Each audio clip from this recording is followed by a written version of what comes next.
ঘাটালে ভোট পরিদর্শনে বেরিয়েছেন বিদায়ী সাংসদ তথা তৃণমূল প্রার্থী দীপক অধিকারী অর্থাৎ দেব। এই মুহূর্তে তিনি মুনশকা যে লক্ষ্মীনারায়ণ উচ্চ বিদ্যালয় রয়েছে সেখানে তিনি এসছেন এবং তিনি পরিদর্শন করে দেখছেন। আমরা দেখতে পাচ্ছি প্রবীণ ভোটার একজন মহিলা, তার সঙ্গে তিনি কথা বলছেন, তার সঙ্গে সৌজন্যতা দেখাচ্ছেন এবং পাশাপাশি আমরা দেখতে পাচ্ছি একজন প্রবীণ ভোটার, তার সঙ্গেও তিনি কথা বললেন এবং তাকে ঘিরে সাধারণ মানুষের একটা আলাদা উচ্ছ্বাস রয়েছে। অনেকে সেলফি তুলছেন, অনেকে আবার আমরা দেখতে পাচ্ছি সেলফি নিয়ে তাদের সঙ্গে এই যে ভোটের মুহূর্ত সেগুলো কাটাচ্ছেন এবং এভাবেই দেখতে পাচ্ছি আমরা সাধারণ মানুষ তারাও কিন্তু এখানে রয়েছেন এবং তারাও এই দেবকে কাছে পেয়ে তাদের সঙ্গে কিন্তু এই মুহূর্ত ক্যামেরাবন্দি করছেন। পাশাপাশি দেব যেমনটা বললেন যে এভাবেই তিনি বেশ কিছু বুথে ঘুরলেন এবং আমরা দেখতে পাচ্ছি পুলিশ প্রশাসনের পক্ষ থেকেও যথেষ্ট নিরাপত্তা রয়েছে। বিভিন্ন জায়গাতেই পুলিশ প্রশাসন তারাও টহল দিচ্ছে এবং পাশাপাশি কেন্দ্রীয় বাহিনী তো মোতায়েন রয়েছে।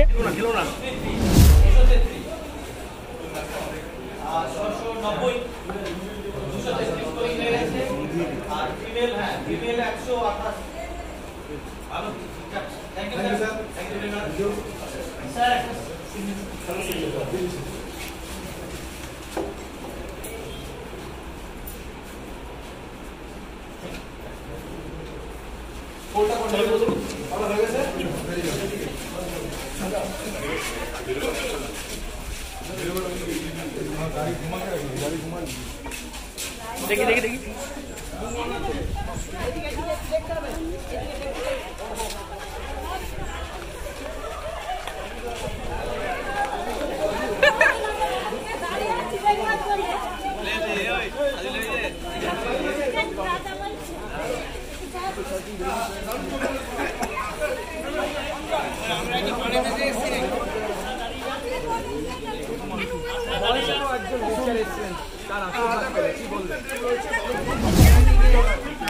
একটা ডিসকাশন কেশপুরে কি করছিল কালকে, যখন অঞ্চলে এত একটা ইলেকশন এক রাত আগে টাকা নিয়ে একটা বাড়িতে মানে গাড়িতে টাকা নিয়ে সবাইকে প্যাকেটে টাকা দিচ্ছে, এই খবরগুলো আমাদের কাছে ছিল। আমরা পুলিশে কালকে ইনফর্মও করেছি, লোকাল থানাতে আপনার গেলে দেখতে পাবেন, বা ইলেকশন কমিশনকেও আমরা ইনফর্ম করেছিলাম।